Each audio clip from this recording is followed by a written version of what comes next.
This documentary about overcoming life's darkest moments isn't on Netflix, and that's exactly why you need to watch it.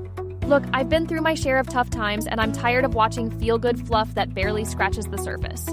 My Silver Lining documentary on lrodvinetwork.com is different. It's raw, real, and completely transformative. This isn't some glossy production designed to make you feel better for 30 minutes. It digs deep into what it actually takes to turn your pain into purpose. The storytelling is so powerful that mainstream platforms wouldn't touch it. But that's their loss and your gain. You get exclusive access to stories that will genuinely shift your perspective on adversity. I watched it 3 times because each viewing revealed something new about resilience. The convenience of streaming it on lrodvinetwork.com means you can pause, rewind, and really absorb these life-changing insights. Don't settle for surface-level inspiration when you can access something that actually moves the needle. Head to lrodvinetwork.com right now and discover the documentary everyone's missing.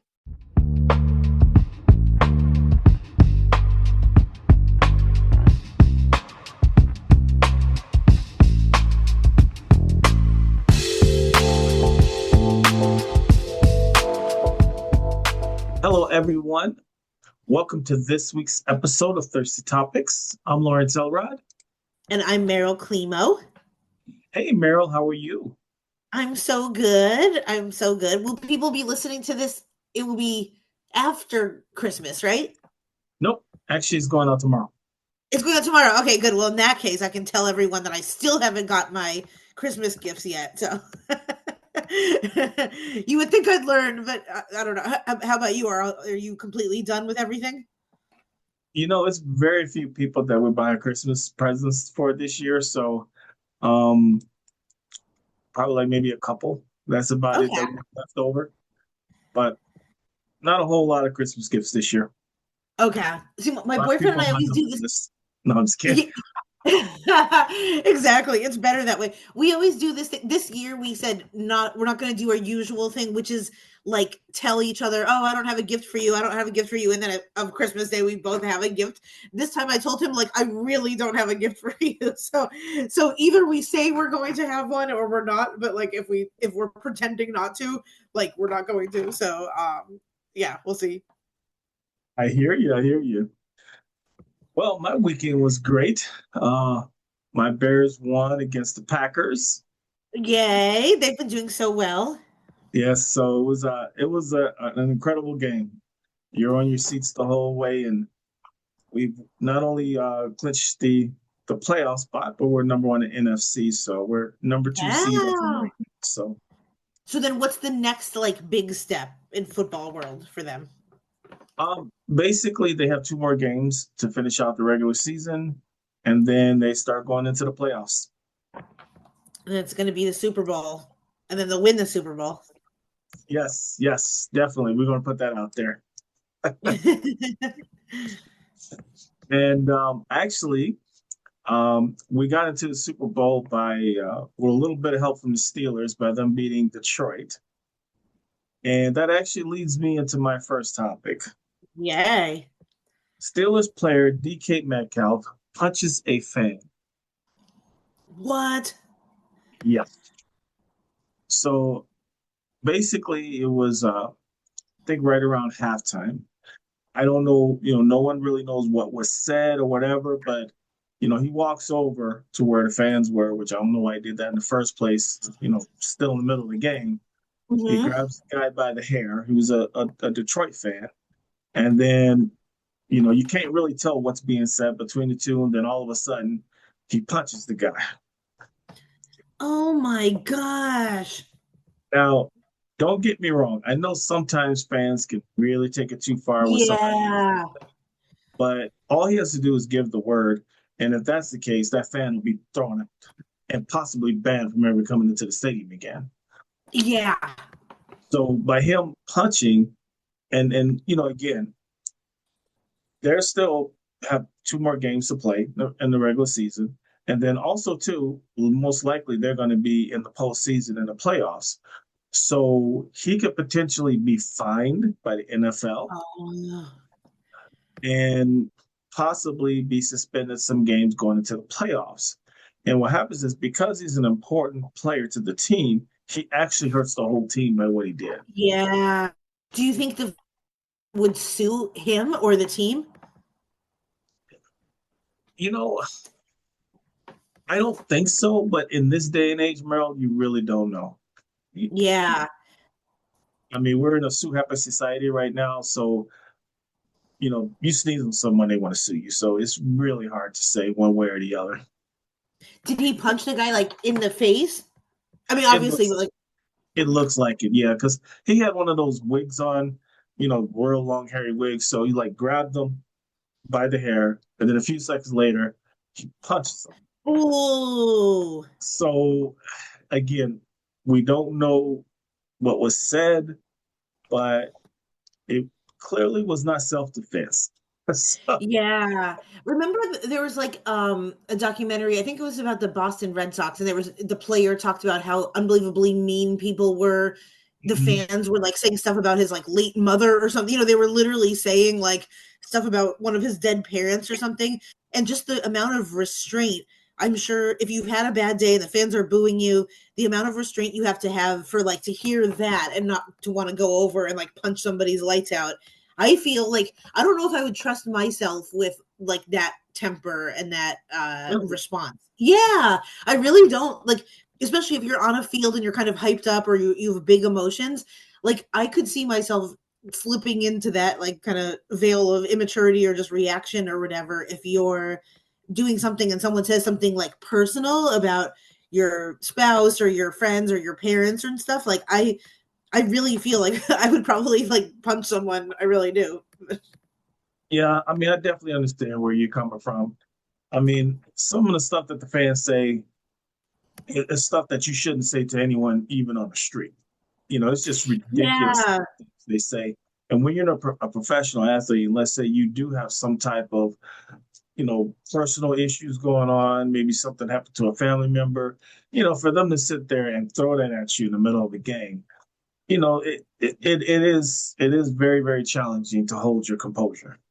exactly. I feel like it was some entertainer or a sports person or something. And maybe it was a boxer that just said something about like we don't get people don't get punched enough in society, like for what they say, almost in a way that like people have been able to pop off and squawk so much at games and stuff and just and online. It's just like sometimes I'm not advocating for violence ever, but sometimes like a good punch in the face I feel like is what some people deserve. Not innocent people or not anyone like walking down the street minding their business, but if you're saying like if you're hurling verbal assault at people, like I don't know, maybe it's terrible, but sometimes I'm in the camp of just like I just want an athlete to go and sock the person right in the face.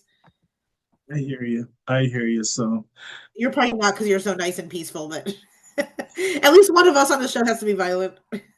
well, you know what? Everyone has their breaking point. And Yeah, that's a good way to put it. Exactly. And but like I said, if anything, he should exercise his power and just like point to the security and get him out within 30 seconds. exactly, exactly. So we'll find out. Because usually when they hand out fines, those come out pretty quickly. So we'll find out what if the repercussions are going to be from that. Yeah, that's so interesting. Well, you're gonna like this. I have a bunch of sports too to start us off. Nice. I don't know how authentic my sports are compared to the ones you're bringing up, but I thought this was funny. So over the weekend, we watched the Taylor Swift Eras documentary and then the John Cena last match. And like I don't know what my problem was, but I was crying during both of those things. And so I'm like, both are like kind of fake. But I feel like all I did this weekend was just watch people's documentaries and cry. But I thought this was really interesting. So John Cena, as we all know from the WWE, and he's one of those people that has really like broken out of just that and become more of like a mainstream performer, entertainer. I like him. I really like him. But anyway, he had his last match. He decided to tap out to Gunther in his retirement match, and it infuriated a large section of the fan base. And this led to a lot of controversy because people were saying he should have his final match. He should have won and gone out on a high note, just as like kind of the superhero that he is. But he decided to tap out and lose, and he got heavy boos from fans. There was debates still being held on. I was upset because I was like, "What is he doing? I want him to go out as a winner." But then, the more I've been seeing about him, the more I've realized he wanted to kind of go out on a loss to show that you can like life isn't perfect and you can lose things in life and not always be the winner and still have like a good attitude and keep a smile on your face. So it was a deeper message, but I don't know. What do you think? Sometimes I don't want like a total deep message. I just want to see like the person I want to win in their last match.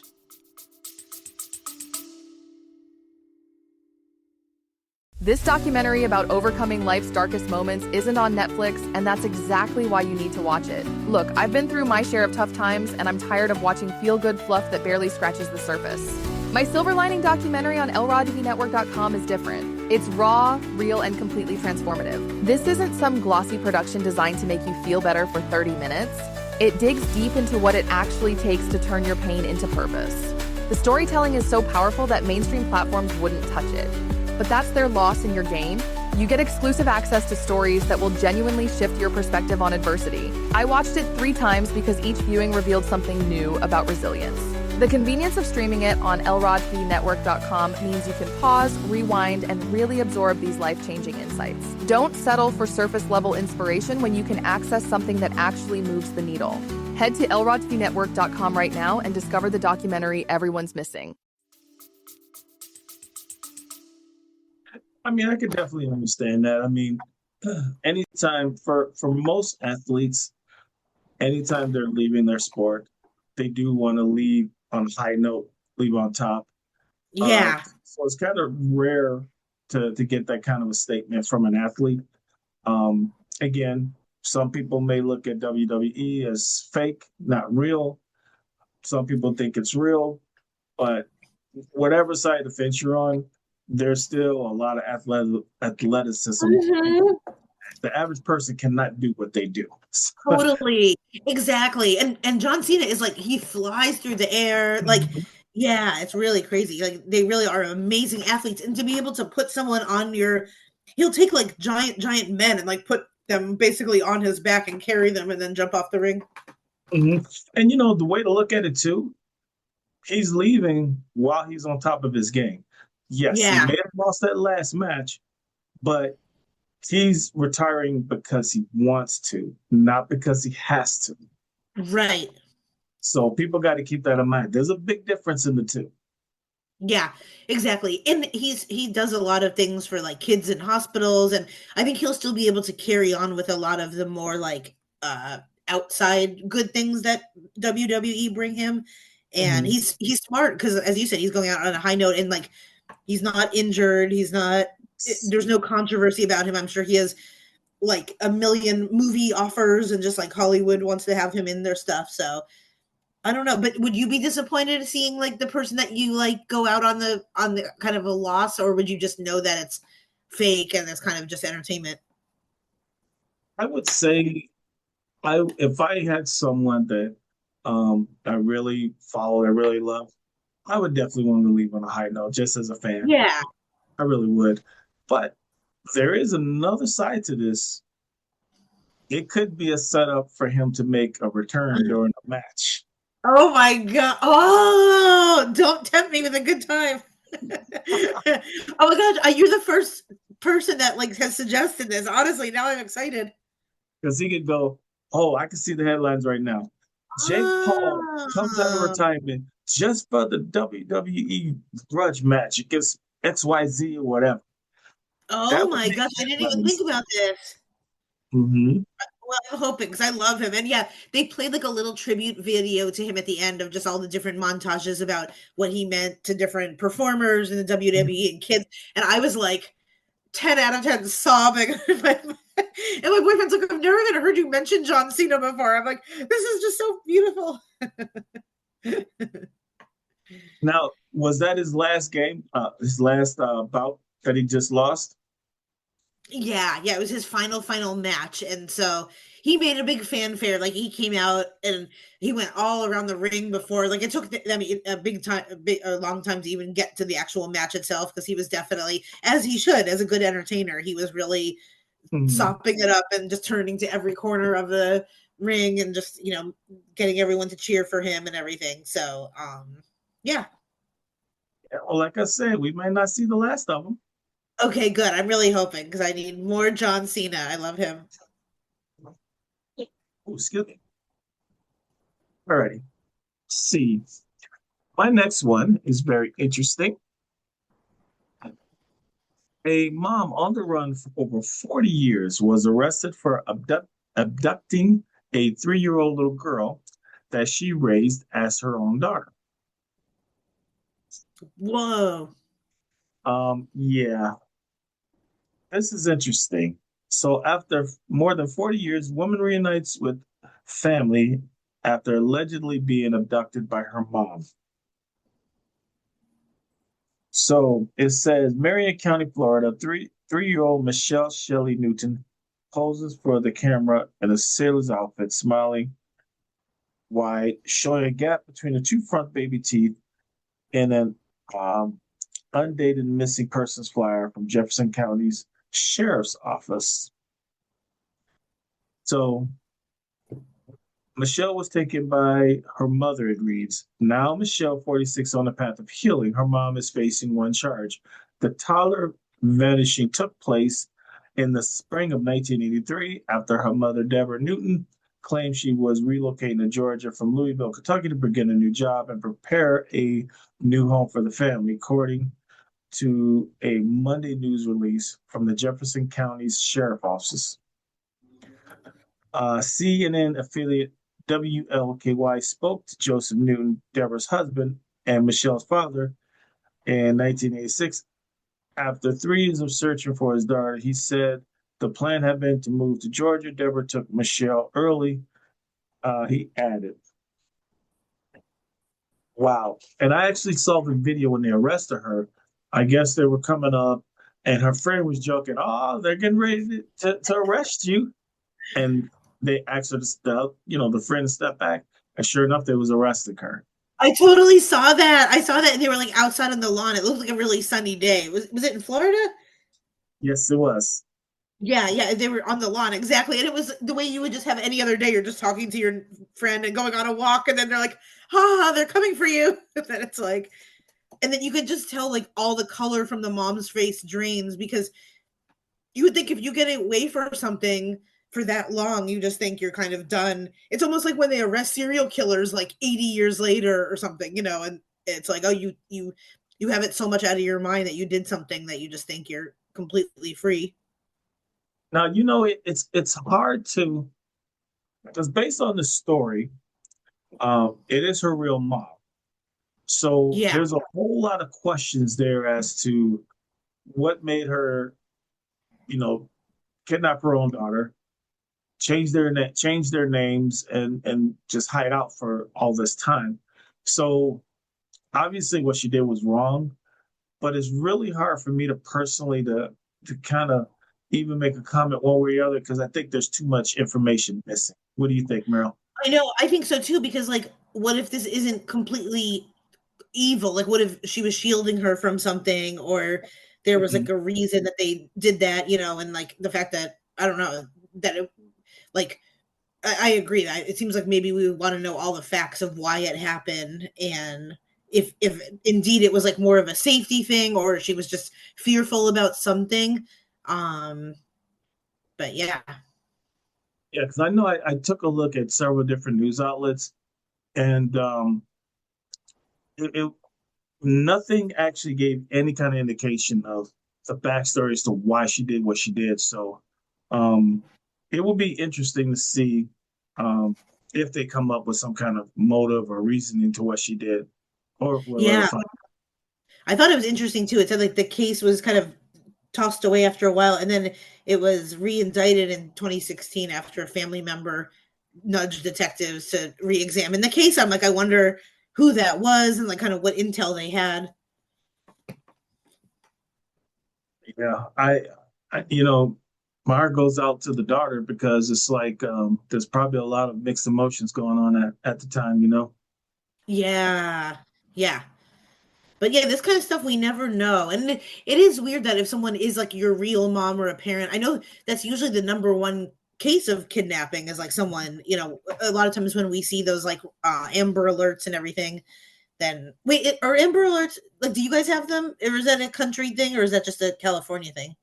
Well, no, that's all over the country. Oh, okay. I don't know if it was like called something. Obviously people go missing, but I didn't know if it was just Amber Alert in California. But yeah, like I think most times out of most of those cases, it's like, yeah, like a family member or someone that knows the kid is the one that's taken them. That's true. That's true. Now here's the interesting thing. It's been 40 years, so it'd be kind of interesting to see if she's convicted of it, what her sentence would be. I know. I don't know. I don't know why I'm having empathy, but yeah, I know. Um, I mean, like I said, without knowing the backstory, it's hard to say, and you kind of wonder, you know, how I guess how strict or how much of a punishment they would give her because yes, what she did was wrong. From all accounts, it looks like her daughter grew up healthy, happy, and everything Right. else. So it's it's a real hard one to call. I think it's going to be difficult for that judge to decide. I mean, I'm no lawyer, so I don't know, but I'm assuming so. Exactly. I think we really need to hear from the daughter herself of like what were the conditions like? Did she grow up feeling safe? Did she grow up, feeling like this was her mom and this was like where she was supposed to be? Mhm. Yeah. Yeah. Now, the only thing I can point to is the daughter did say that she knew something was wrong. What exactly that means, I don't know. Yeah. So I don't know if maybe there were some questions asked that her mom couldn't answer, some information that she came across.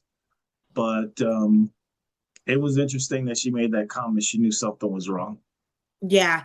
It's crazy that we lived through a lifetime where like the crimes 40 years ago could be very untraceable because there was like no cell phone tower pinging. There really wasn't like the fingerprints like we're just kind of starting and everything, so like the fact that now there's so many tools where they can just see where someone checked in with their credit card or they can see everything. So it's like that may have been caught within like a week now. Oh yeah, and then take a look at how many people um, have been freed or exonerated from crimes Oh because yeah. back then, either there was no DNA available to research, or the DNA was not at the point it is right now. Yeah. And now running DNA, they go, oh, this person couldn't have possibly did it. This is not this person. I So know. so it's benefits for both law enforcement and for individuals too. So Yep. Well, one thing I saw over the weekend where I did not cry was the Jake Paul fight.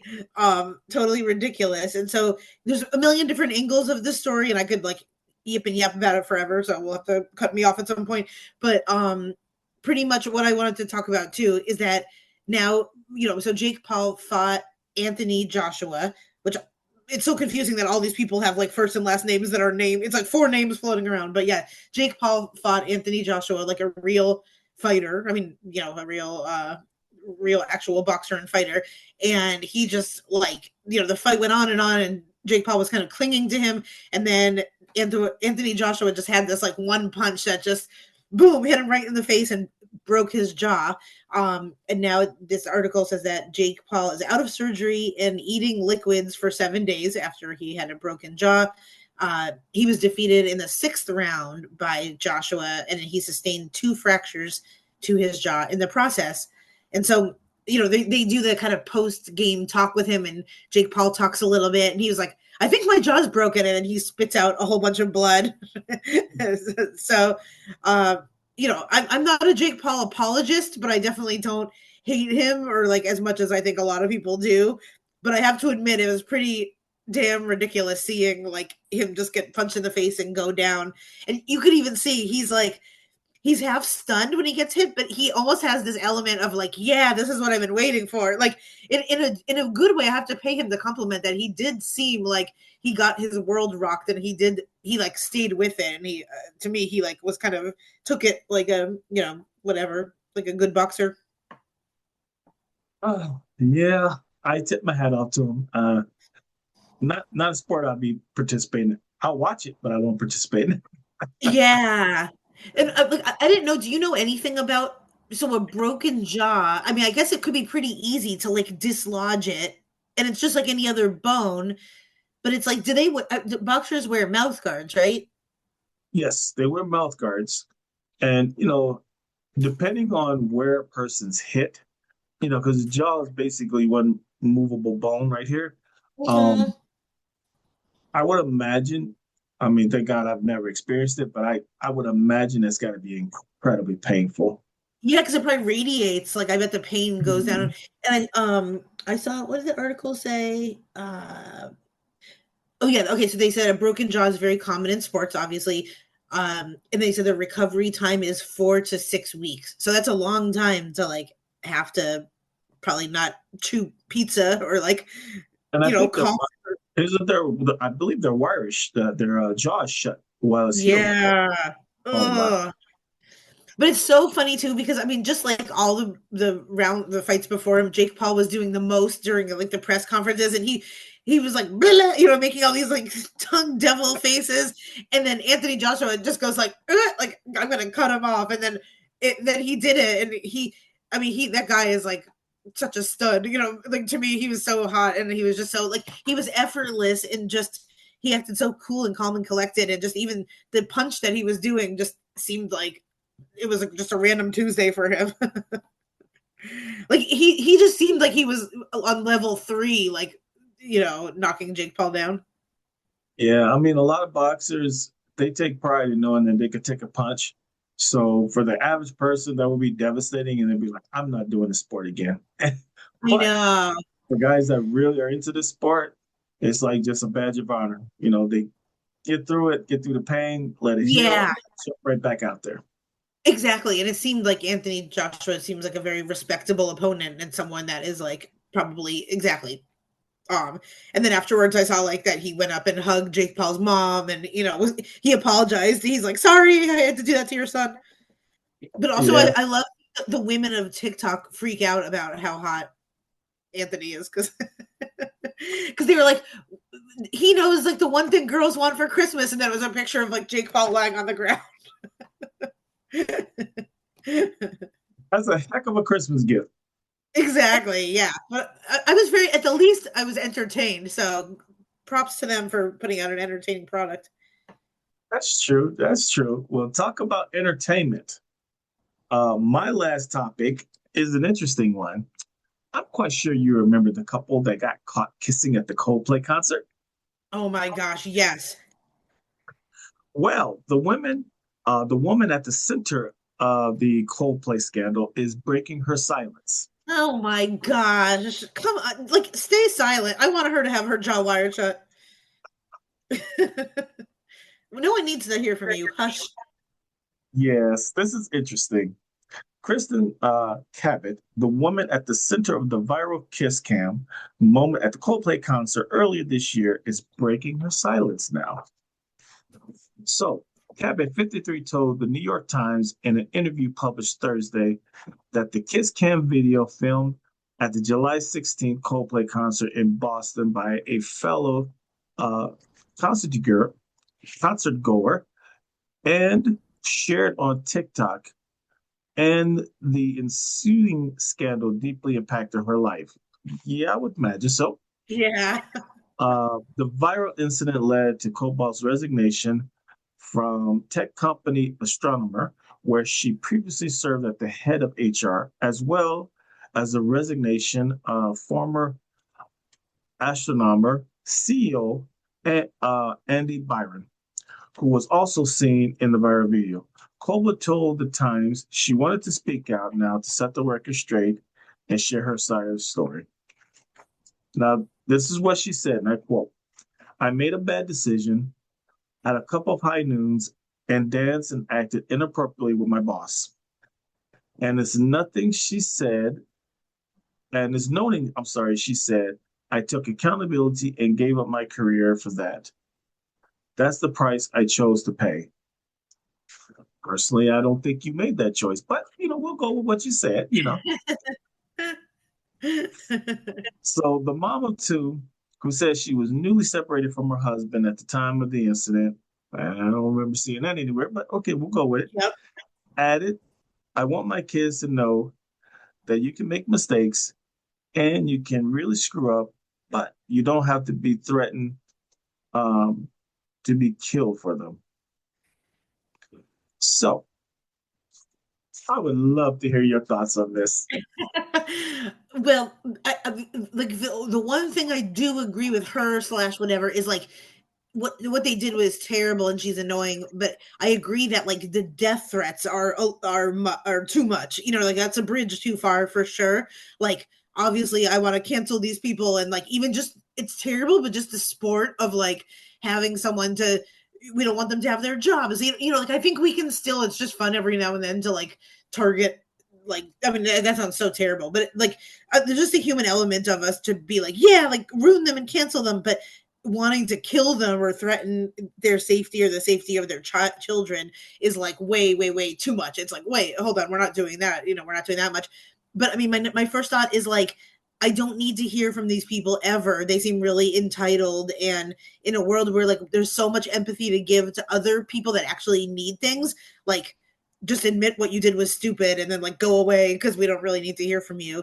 And I think this is such a bad timing because to me we just started to like forget all about it, and so it's kind of like the ocean of all of us talking about it is kind of past, and now it's just like faded away. And now to bring this back up, it's not. I don't think she's gonna win over like any fans, you know. And like of course, like I'm open to hearing everyone's version of things, but like for what point? I don't really care. If anything, they just look stupid on the Coldplay concert. It was kind of like a cultural moment, and then we move on. You know, like she's not running for office, or there's no reason that I need to be like convinced of her as a person. So, yeah, I think what they did was really stupid, and I have a feeling I probably wouldn't like either of them, but we don't need to like read a think piece on her or anything. I think. Yeah, I mean, I agree. The things that kind of was interesting to me is I agree with you 100%. We got to the point where everybody stopped talking about it. So why Yeah, search yourself back into the news? I don't know. exactly. Yeah. But the other thing about, well, you know, I chose to leave. No, you did. Okay. I could be 100% wrong, but something tells me you were encouraged to leave. Okay. Yeah. Yep. Because prior to this incident, most of America never heard of that company. Right. Unfortunately, Exactly. in that industry, you've never heard of the company. Yeah. So to sit up there and then go, well, you know, blame it on the high noons and stuff like this. And it's like, to me, when you start pointing fingers, well, this happened because of this, to me, Yes. that's not accountability. You were actually better off not saying anything at all. Exactly. Exactly. Or like I feel like the relatable thing would be I got caught up in this kind of love affair and we hurt a lot of people and like I feel terrible and I learned a lot of things and I'm ashamed. And you could have like ended it there. And most people, even if they haven't like been cheated on or cheated on their partners, we all have had instances where we kind of acted emotionally and then regret it. So it's like, okay, you're just a human too, you know. I don't need a whole like expose on her and her mission and all that stuff. And yeah, it's just so crazy. Oh yeah, and you know, let's not forget, it wasn't like they was just there at a concert and they were caught sitting next to.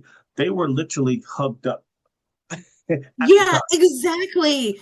Exactly. And it was like that whole like F around and you find out and they found out, you know. And so and I think it was like a win for all of us who have either suspected our partners cheating and then not my relationship now, but in the past where you like you pray for something like this where you're like just show me if something weird is happening and then all of a sudden you get it on the big screen and you're like, you know, you're like okay, so I was right the whole time. So I just think that it like hit home for so many people, whatever version of it they were. And I don't know, she and the other guy just seemed to me like so deeply unlikable that the best thing for them is to, in my mind, for me to like not see them and to fade away from them because anytime I see them, I'm reminded that I don't like them. Oh yeah, and you know the one thing that we tend to forget too is when you're in high role positions like that, which you get caught doing something you're not supposed to. To me, they get preferential treatment versus a regular employee, where Yeah. employee you're fired. Where you get to a certain level, they give you a choice. You can let us fire you, or you can resign, Yeah. and they're Yep. given an option. Yeah.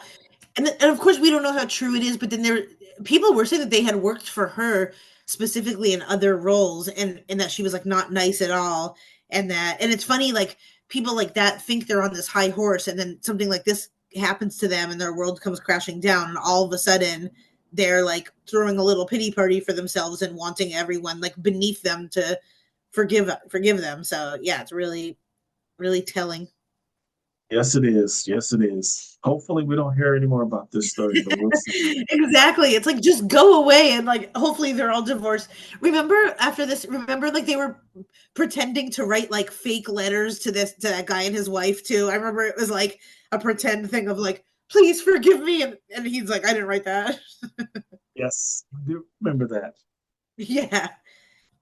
Wait, that one was yours, right? I forget because I love that one. Okay, okay. So oh yeah, so my last one. I thought this was really interesting because I have a thought about this. I saw an article about how your chronic lateness can cost your relationships and why you're never on time. So this is about chronic lateness is known to be a common annoyance, often leading to strain within relationships. Some people struggle to be on time all the time. Uh, some people call it kind of time blindness, where no matter what, they're just immersed in whatever they're doing, and then they kind of look up at the clock and they're like, oh my god, I have to meet someone for lunch. Other people are just, I think I can be guilty of minimizing sometimes the time it takes to get somewhere in my mind, where like, so say if a place I know is 15 minutes away, I will forget to account like parking, if someone calls me along the way, if I have to stop for gas, just like the little things where it's not intentionally mean or like selfish. It's more just kind of like thoughtless and like doofy, and it's kind of more like flaky type of things. But either way, this obviously makes people really upset. This article says lateness erodes trust. Over time, it sends the message that someone else's time is less important. And yeah, it's just a whole talk about like people with ADD. Are we okay to forgive them, or like how do you get someone to stop being late? Now, my one thing, and before I want to hear all your thought on it, is one of my pet peeves is I actually hate when people are too early to things. And like, I actually think it's really rude to show up super early and then like announce and text yourself. Like, to me, if we say we're going to meet at noon, like why are my friends messaging me at like 11:45 saying they're here and they're at a table? Like, that makes me feel stressed out. And like, we said noon. So to me, like, a noon lunch is like 12 to 12:08 for me. So I actually would prefer everyone to be like 5 to 8 minutes late to anything than early. Maybe I would love to hear from other people if they feel this way. But like, I think it's so weird if someone says a party starts at 5, and if someone arrives at like 4:57 or something like that, just, I don't know, that like stresses me out. And I think it's like really weird to like, you could be early and like sit in your car and read a book or scroll TikTok. Like, in that case, I think it's great to be early to something and just, hang out but when you're early and then like announcing yourself to someone or texting that you're there, like, it, to me, that is so much more annoying to me than like someone being late. Yeah, I can definitely see that because, there's some people that will go, hey, I'm here already, or they'll, like you say, get there super early, but like, I just pulled to the parking lot. And Yeah, I'm like, cool. Like, then, yeah, like, scroll TikTok for 13 minutes. Yeah. It really annoys me. Yeah, I mean, I try to get to appointments 15 minutes beforehand. And really, that's a buffer for me where if I'm running late or if I run into something and I'm a few minutes late, I'm actually not late, I'm on time. Yeah. So, and there are some people that look at, well, if you're on time, you're late. I don't agree with that. No. And I think maybe my early pet peeves definitely skews more towards like social meetups rather than, I can completely see getting to like a dentist appointment 10 minutes early, or because we all know how long those take, or doctor's appointments, or even, if you're getting your oil changed or something, like those types of just come everyday appointments, I can see arriving a few minutes early. But yeah, it's more like parties or like meeting someone specifically for like a restaurant or something. That's where I'm like noon means like we meet at noon, and I just don't understand why like someone's like 18 minutes early and just like, it's really annoying. I mean, to me, if we're meeting at noon for lunch and I get there between noon and 12:05, to me, I'm on time. This isn't a 100%. That's my ideal lunch friend. Yeah, totally. it's not like, oh my God, they're not going to serve us if we're 5 minutes late. Like, we're all right. No, it's like normal. I feel like it's actually like appropriate. Maybe I'm crazy, but I feel like it's like appropriate to be like a few minutes late, unless it's like something is starting at noon. If it's a play or a movie, then you want to be there at the time. But there's something like breathable about just everyone giving each other like a few minutes of grace. And that reminds me of it's a commercial that comes on, and oh my God, I forgot who the commercial's with, but it's this gentleman, and he talks about I want to say it's an insurance commercial, and he's talking about homeowners, young adults trying to be like their parents, and one episode is real funny. Like he's on stage, yeah. And he goes, "So, you got up today at 5 a.m. No one cares." Exactly. And in fact, it's like neurotic when you like I do have a friend that I love very much, but like if a party starts at 7, she wants to literally be walking into it at like 6:59. And I'm just like, that's so stress inducing for me. Like, let's get there at like 5 after 7 or something. That's that kind of friend you go, yeah, I love you, but I don't care. Okay, so what? Yeah. Or just as I'm driving to the restaurant, and if we're meeting at noon at like 11:52, I don't want to, we're not supposed to hear from each other yet. It's supposed to be noon. You know what I mean? Like, I don't want to be reminded that you exist until I see you at noon. So. Well, better yet, you're supposed to meet at noon, 11:30. Hey, I'm getting in the car now.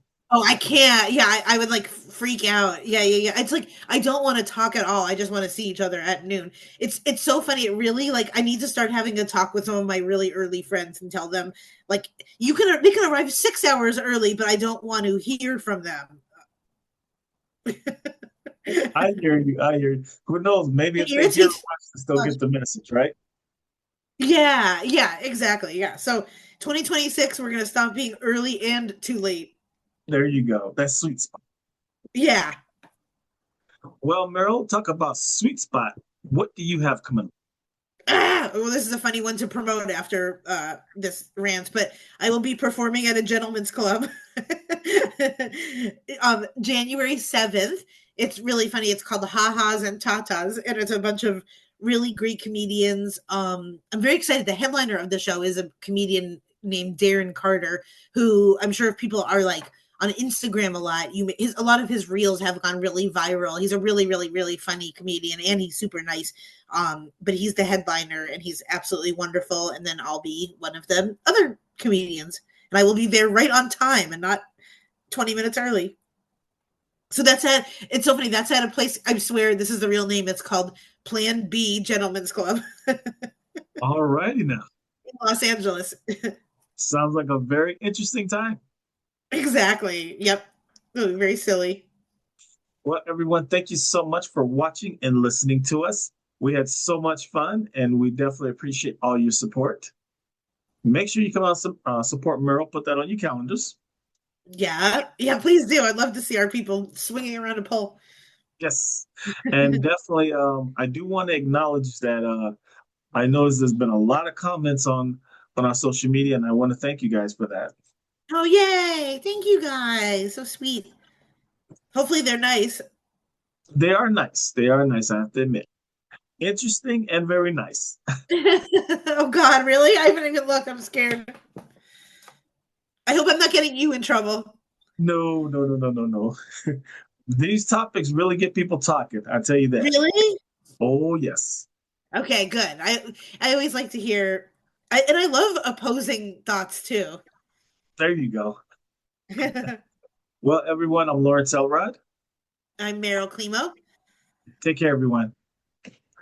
Bye. Bye-bye.